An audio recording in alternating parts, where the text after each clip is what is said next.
Hello, everybody. Thanks for joining us and welcome to Matchcast.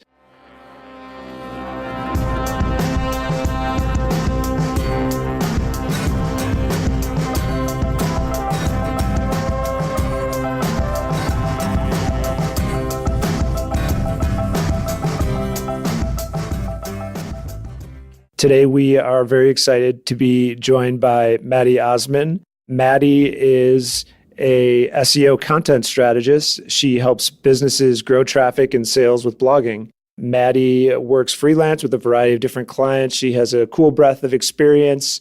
She writes on her own blogs at The Blogsmith, that's the-blogsmith.com, as well as Chicago Cheap Ass. We're excited to have Maddy with us. Maddy, thanks for joining. Oh, thanks so much for inviting me. I'm excited to talk about our topics at hand for today.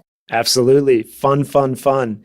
So the topic at hand is SEO strategy. And then we're going to try to, once we start at the high strategic level, we're going to delve a little bit deeper into process and some details of how you go about delivering great value for your clients. So to start, we met at Content Jam, which is a content marketing conference here in Chicago that our mutual friends at Orbit Media put on. Shout out to Orbit as usual. Love them. Everybody who's come across them and had the opportunity to get to know them can really appreciate how helpful they are. And so following that thread, appreciate having met you, Maddy. And just to kick it off, where do you start when you have a would-be client or a client that's agreed to work with you or just a blog that you're starting? How do you decide and where do you begin when you're developing that strategy? Yeah, so I think that one of the things I start to think about, whether it's in regards to blogging or social media, is I like to create what are kind of like content themes. So like different types of posts or articles that we'll be talking about so that there's some level of strategy and consistency, but also some diversity built into that strategy. So, maybe once a month we're talking about, maybe it's something to do with like employees and like featuring them. Maybe once a month we're talking about something that's like a super hot topic for the industry right now. Maybe once a month there's some more, evergreen like how-to content that makes sense no matter what part of the year it's in. And then maybe even the other post or article has to do with something related to the month that we're in, a holiday or something like that. So I think the first step is kind of defining like what are the different things you want to do throughout the month or maybe even throughout the year, creating some sort of content calendar of sorts to build in all these different things. And then from that kind of high level themed out situation, getting a little bit more granular with what are the individual topics that would fit under these specific things. Cool. And then where does the audience fit into that? Have you already determined who the audience is? The client tell you who the audience is? The themes I would assume have to connect with the audience, right? Oh, absolutely. So when working with a client, again, whether it's social media or blogging, I usually have them fill out this sort of intake form. And I think as we go through this conversation, you'll find that I am a huge proponent of just having processes in place, creating templates and strategy and things so that you don't have to reinvent the wheel every single time. And so that you kind of have a directed conversation with the client or whoever you're working with. So with regards to figuring out the audience, I think part of that is having sort of like a Facebook ad strategy targeting approach about it. Things like demographics, how old are they? What type of job do they tend to have? Where do they live location-wise? What are other types of brands and businesses that they like or respond to? High level and low level details relating to those things. But then when it comes to content, I think another thing is you can't always just guess, especially if the brand is new. You're just guessing about who the audience is if it's new, because it might end up being somebody totally different than what you're forecasting it might be.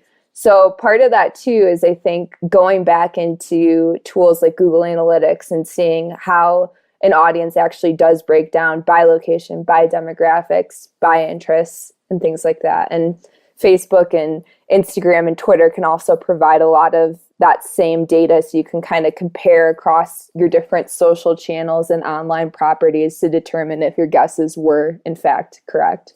Cool. So you have a process in place by which you have a group of questions that you ask every client at the beginning, and you get some of that qualitative information from their point of view of exactly who they know it is or who they think it is. But then you're going to supplement that with quantitative, like looking into Facebook ads and think, that's speaking our language. We're a Facebook ads heavy firm. Understand what you mean by that. And then the Google Analytics side, another source of figuring out who you're speaking to before you start speaking to them. Do any of these things differ if you're talking to a business to consumer business or a business that's trying to attract other businesses as clients? Oh, totally. I mean, the messaging ends up being totally different because with a consumer audience, you're trying to get them to buy for just themselves or, maybe someone in their family or a gift or whatever. But with the B2B audience, you have a much larger pool of potential buyers, and you have to kind of focus your messaging and content creation around knowing this fact that you're not just trying to appeal to maybe even one decision maker, but many different types, with all different levels of involvement in the buying process. And, inevitably the messaging is just different because of these different uses and these different audiences. Yeah, and in the B2B scenario, some of those decision makers might even be in not necessarily in conflict with one another, but they might have very different emotional triggers or needs or priorities. Right. And so sometimes it can be challenging to kind of speak to all of them. Exactly. So once you have the strategy, the audience developed, you start with themes. And how many themes are appropriate for a client? Does it depend on how often you're posting, or how do you figure that out? Yeah, so I think maybe a good place to start is when I work with a brand on their blog and they're either starting it from scratch or looking for some direction. I always say it makes sense to post anywhere between 1 and 4 times a month. And it could be more than that, but just the bare minimum I would say is once a month, just to have this level of consistency. So people know when they go to your blog, and it's been a month, that they can see something new. Also, it's a triggering factor to Google that you're, constantly providing up-to-date information, and that Google should keep indexing your website and serving up those results to people. So 1 is kind of my bare minimum. I prefer, 1 a week. I think that's better. I think even 2 is kind of getting in between, where at least, for the most part, when people come back to visit your website, there's something there. But I think with a brand that deals with more like newsworthy content and trying to stay on top of trends and things like that, maybe 2 a week is more what they have to aim for. So I think you have to base your themes around how often you're posting. I mean, it's going to be largely industry dependent too. I think I see a lot of blogs. A pet peeve of mine is where, they just focus on like, here's like a new product update or something like that. And it's just such a wasted opportunity. I think content like that belongs maybe in a newsletter or on like a social post or something like that. But a blog, in my eyes, the main purpose of the blog is to, A, connect with the search engine and be able to rank for multiple keywords that your customers are using, but B, also to provide value to customers that helps win that trust over and makes them want to then, either purchase with you, use your software, whatever it might be. So I think that using the blog for purposes other than those, like by saying, hey, here's like the new updates we have, like, I don't think that does a lot unless you're something like, Instagram or something where their updates are actually newsworthy. That seems like something that's written from the company's point of view of what somebody internal wants to say rather than what the audience is interested in hearing. Yeah. So it's like, if you're going to go about and do that kind of an update post, like, what's in it for me? How is this going to change my life or change how I use the software, not just sort of like the technical specifications? Yeah, we had a bunch of people work on this feature, so now there's pressure to market it externally, even though we're talking about the feature instead of how it might benefit our customers or clients. Exactly. Cool. And then so you've got a few themes, and it's partially dependent on the industry. It's partially dependent on how often you're posting. It's partially dependent on mixing things. You want some evergreen, you want some kind of newsworthy of the moment, 2016 holiday ideas, et cetera, which can get a lot of traffic, but it's not going to get a lot of traffic in June of 2017. Right. So those are always fun when they get dated and you get a big spike and then you're like, and now it's dead. It does nothing for us anymore. And mostly it sounds like you search engine driven, which makes a lot of sense. Where do you start really doing a lot of research on the search engine trends, on different competition levels for keywords? And how do you decide whether it's at the theme level or at the post level, what keywords you want to rank for? Sure. So I think a lot of mistakes that people make when creating content with that SEO focus is they focus so much on optimizing for the search engine that they ignore the fact that the final user is the reader, and the reader is the person that you're wanting to convert either into a subscriber, buyer, advocate, whatever. So I think that the very first step is either asking your existing audience, what are some things you're struggling with related to fill in the blank industry, something like that. Or by going to a website like Quora or, in the past, Yahoo Answers, where people are in real time asking questions about things they're confused about. And so part of it is just looking for those questions, looking for trends within those questions. Another thing that I've heard that I really like is people that are using your contact form on your website to ask questions. That could be a really good data source for keywords and topics to use. So once you kind of have an idea, that's when you want to test it. And so that's when you go to something like Google Keyword Planner or some other keyword tool. Another one I really like is called Answer the Public, and it kind of takes a thought and completes it a little bit more. It suggests other things that people might type, before or after the keyword you designate. So that's when you go to, your preferred keyword tool of choice to determine, is that something that people are actually searching for?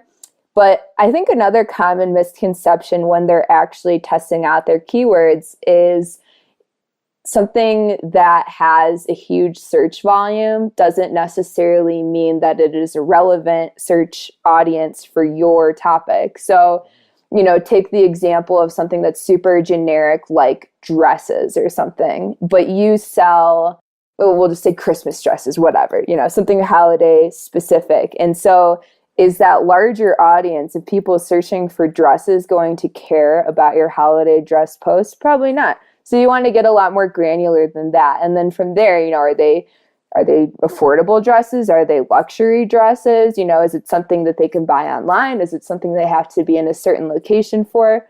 So you have to take that, whatever that search volume is, with a grain of salt. And then from there, when you're looking at the competition level, whether it's, low, medium, or high, if it's a high competition keyword and that Kohl's is competing with you on that dress keyword, you're probably not going to beat them. So you might want to focus your efforts on the more low medium, because I don't think that you probably shouldn't get too caught up in the numbers or the fact that it's lower medium. As long as the people that you're trying to optimize for, that you're trying to target, are relevant customers, it's much better to get, 10 relevant customers than 100 irrelevant link clicks. Absolutely. So I'm hearing a couple things. One, when you see some keyword that is related to your site but has giant traffic and high competition, you tend to get more specific. Instead of just holiday dresses, it would be like black holiday dresses at retail stores in Chicago or something like that. Yeah. And so that's one tip, would be try to find the long tail that connects to what's going on your site and maybe what you have for sale or what your business model is built around. That's 100% right? Correct. Yeah. I think, if you're looking at keywords and you think you know what you want, but you're getting those high search volume, high competition results, then that's definitely a sign that you need to get more granular until you get to that more ideal mix. Cool. Interesting.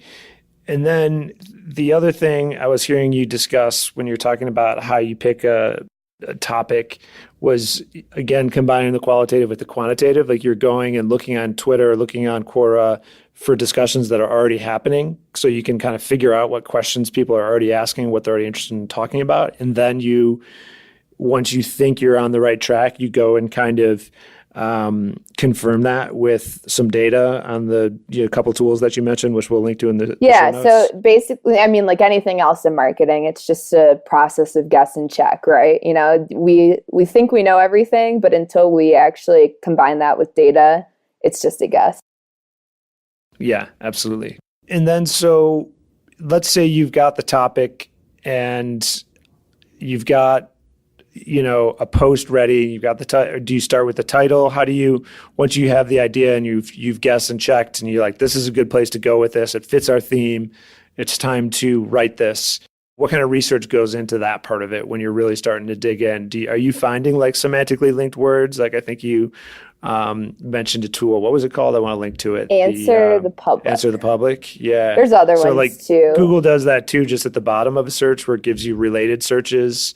Is it the same idea? Yeah. So, bringing back Orbit into the picture, Andy Crestodina has given a couple of presentations about different ways that he optimizes his posts. And I think one of his examples he always uses is he made a post about like stuff you should put in a website footer or something like that, which kind of a dry topic. But if you're a web designer and you're, learning the ropes or trying to make the best damn footer you can, like that's probably, a post you want to refer to. And so he kind of detailed that by creating this post, he did a lot of semantic search optimization where he used, Google's auto complete or, tools like Answer the Public to figure out when people are searching for website footers, what are some of the other topics that come up, what are the exact terms they're using to search for it.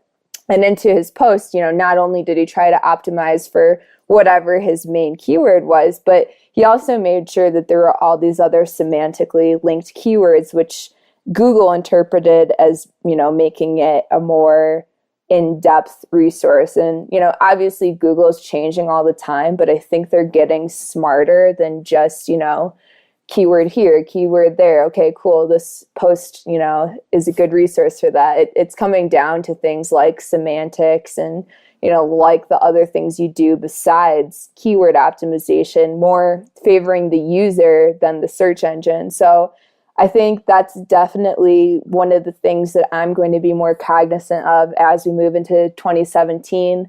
And I do try with the posts that I'm creating for my clients to try to write the keywords in a different way, still optimizing for that main keyword, but making sure that there's variations of it, at least like the most popular variations. Yeah. What other things, just as long as you said 2017 and we're talking about things that are not evergreen, what other things are you looking for as we go into 2017, or are you looking to do more of just based on what you're learning from people like Andy? Yeah. Well, one thing I do want to mention is the like pop-up situation. So, when you go to a website and it's like sign up for our email newsletter and the pop-up is triggered right away.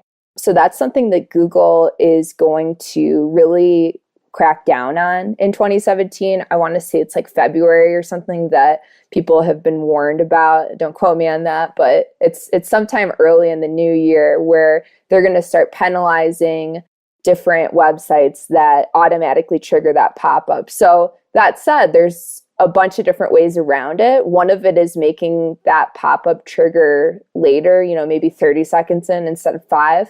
Another one is having some sort of like welcome mat thing where it's not a pop-up, but you prominently display an email sign-up form, on your homepage or something like that.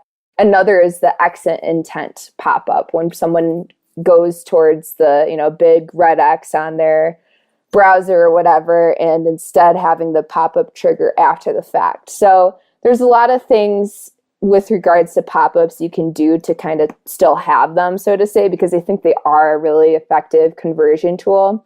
But for now, Google is saying that the traditional application of them is something that they will not support. And in fact, they'll punish you for.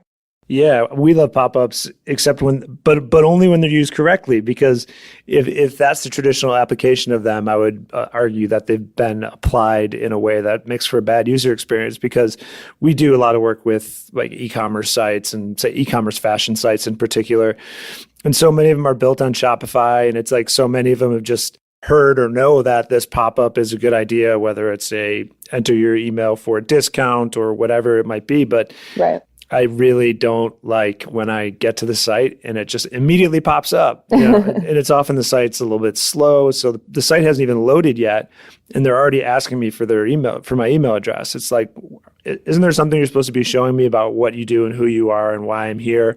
Exactly. And I just met you, and you're asking me for my email address. Like, give me 30 seconds. Let me scroll around your page a little bit. And I even think 30 seconds might be a little bit too soon. I do like the exit intent pop up because it's kind of like, what do you have to lose at that point? But the timing of, I don't know, maybe multiple pages, like if you go to a few pages and you've been on the site for 60 seconds, that's kind of more my speed. Yeah, like a goal triggered pop up or something like that. Yeah, exactly.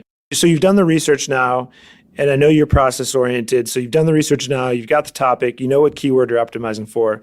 You've got a bunch of semantically linked phrases to your keyword that you know you want to include. I've seen Andy's presentation on that where he literally writes out the words he's going to include and then kind of crosses them off as he includes them.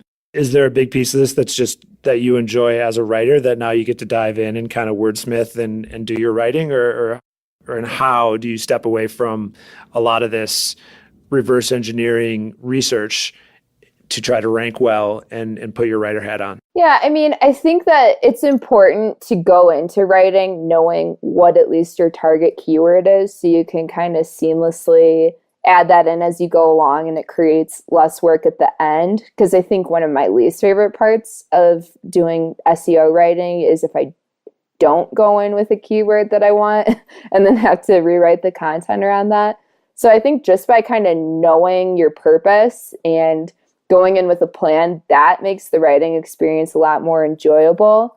But another thing that makes it easier, and this isn't really SEO related, but more writing related, is coming in with like an outline. So I think when I first started blog style writing, I would just kind of like, maybe come up with a couple headings or something, but past that, just kind of dive in and do my best to write that out, do my best to create an article that made sense. But I found a lot more success by, again, creating a process, creating a structure that guided what I would be writing about in a lot more detail. So, it's not necessarily SEO related, but just having a process for everything you do just makes everything kind of work better the first time around. Yeah, and then if it's the seventh time around and it still could work better, you get to tweak your process, and now you have an improved upon process. But if you don't have any process at all, it's just like, oh, this seems like a good idea to try. Now I'll try this, and you may forget that was the main difference, and it maybe worked super well, and that could be a big finding that you might lose if you're not process oriented. Exactly, and you definitely have to document your processes as you find these things that help you be successful, so that in the future, even if it takes you a little bit of time to create a structure around it, but that's time saved over the long term if it's something you do a lot. Yeah, cool. Another maybe a slight change of pace, but it seems like you're really passionate about this. And I've, in a different life, done some very creative making of things. And I saw a tweet once about the emotional creative journey that super resonated with me. How does it feel to you, like, as you work through beginning, middle, and end of a post? Do you have like an arc that you feel like you go through, or is it pretty much like you're just delivering something and you kind of know where you're going, or do you have ups and downs as you're developing it? Kind of. So I think it's kind of weird, but I like to write the intro and conclusion first. I don't really know why. I don't think I could put it into words, but it kind of just maybe it creates like a sandwich of sorts for the rest of the content. And once I have those two done, I'm like, well, I already finished the end, so the rest of it should be pretty easy. For sure, I like that process. I guess one thing that I was thinking about I made music videos in a past life, and like I would get so excited when I got a band and knew that I wanted to make a video for them, and I'd reach out and they'd agree, and I'd have this awesome idea, and then even like digging in, starting to do it, I'd be like, okay, this is going to be pretty good, and then I would just get to this point where I'd be like, oh man, this is going to be really hard actually, and then another point after that where I was like, this might not work. This actually kind of sucks. And then like it comes around the end, I'm like, hey, it actually turned out exactly how I thought. I just found that to be like really funny that there's such an arc of ups and downs when you have to put some of yourself out into the world. And yeah, maybe for some of your blogs it's different from others if you're doing work where you're writing more specifically about yourself or your likes and dislikes versus client work. But we definitely put ourselves into our work, especially when there's a creative piece to it. And I like to monitor the emotional arc as that happens. Yeah, I think for me, a lot of the emotional part of the process happens at pitching. So whether it's a new client or somebody that I've worked with for a while and we're trying to determine what the next topics are that we're going to be writing about. And, when I pitch to a brand, and I know that we have a lot of consistent articles coming up, maybe one a week, maybe two a week or something like that. Sometimes I like to just find a quiet place, set a timer for 20 to 30 minutes and just think of as many topics as I can. And I'll pass that list on to the client. I like to use Trello so you can kind of organize it a little bit. But a lot of those, maybe even most of those topics get rejected. And that's just part of the process because, the person behind the brand or the person on their content team is going to have a different opinion about what's going to make the most sense for their brand than I do. And that's fine. And, if they reject something that I think is really, truly awesome, I'll give them more of a follow-up on why I think we should use that, and they might change their minds. But they're allowed to be picky. That's their prerogative. And, so it is emotional when you think that you have like this amazing earth-shattering idea, and then that's the first one on the chopping block. Well, it's a good process to have 20 or 30 ideas or however many you can come up with in that quiet time that you set aside, because you allow them to pick however many, the small percentage of them that are actually going to get made that they like. So right. That's why you need to have so many, because that most of them are going to be I've got rejected. these two great ideas, and they're like, I don't like either of those. Then you have to be like, right. Yeah, that's when you're in trouble. Oh, I've got a few more. What about this idea? Cool. So you've done all this research. You've written this awesome post. What are you looking for once it goes live? How do you define success, or does that change based on who the client is and who the audience is? It does. So I think if it's something like a news outlet or a high authority blog or something like that, my definition of success is, how many people are reading and sharing it compared to other top articles on that outlet. So that's what I mainly look for there, because if it's more like media, they're not necessarily looking for people to buy stuff. It might be more about, people just taking action on the articles in some way, or, maybe subscribing to a newsletter.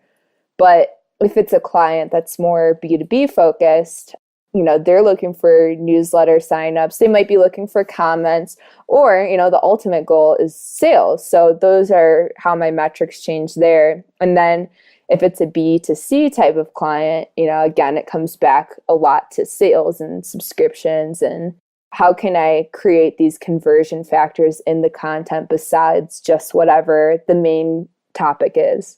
Awesome. That makes so much sense. And it is all very dependent on the situation, who the client is, what kind of client they are, who the audience is. But at the same time, having a process sounds really important. So maybe you wouldn't mind sharing some of those things with our listeners when this post goes live. Is there anything else that you would want to mention before we bring this to a close, Maddy? Where should people go to learn more about you? Should they go to the Blogsmith, or where do you want to send people? Yeah, so I would recommend that if people want to learn more about the kind of stuff I'm doing, and I try to share a lot of high quality content on my blog there, the-blogsmith.com is the place to go.